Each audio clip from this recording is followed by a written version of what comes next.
Thank you for tuning in tonight. This response is to K128kevin on Reddit, who said, "Thank you for doing this AMA. I've noticed that you said you are trying to, quote, get money out of politics, unquote.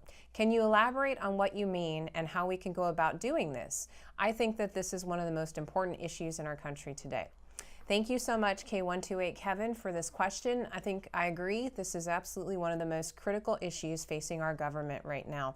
How do I propose in terms of getting money out of politics? Actually, several ways, and it depends on what key initiative we're focusing on. Overall, generally, one of the initiatives that I would like to work on with my colleagues in Congress when elected is making sure that we reverse a key piece of legislation that was passed in 2010 called Citizens United. What Citizens United did was essentially let money corrupt our political system, effectively letting corporations buy out our elected officials. When elected, I promise right away to start working with my colleagues to reverse this piece of legislation, returning our government back to the people. The second part of what I'd like to do also in terms of getting money out of politics is focusing on key infrastructure items. Key infrastructure items like healthcare, for example. Currently, members of Congress are allowed to invest in stock.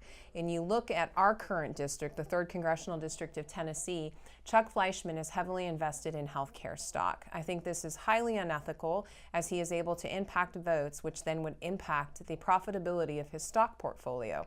I think that we should make it illegal for members of Congress to actually invest in things like healthcare.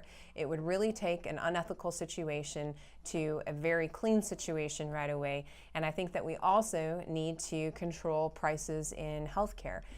When we control prices in healthcare, I think that it also will dissuade people from buying stock in it, particularly with our government officials who are elected representatives, and we just straight out do not let them buy stock in key infrastructure items. I hope that answers your question sufficiently, and thank you so much for your question.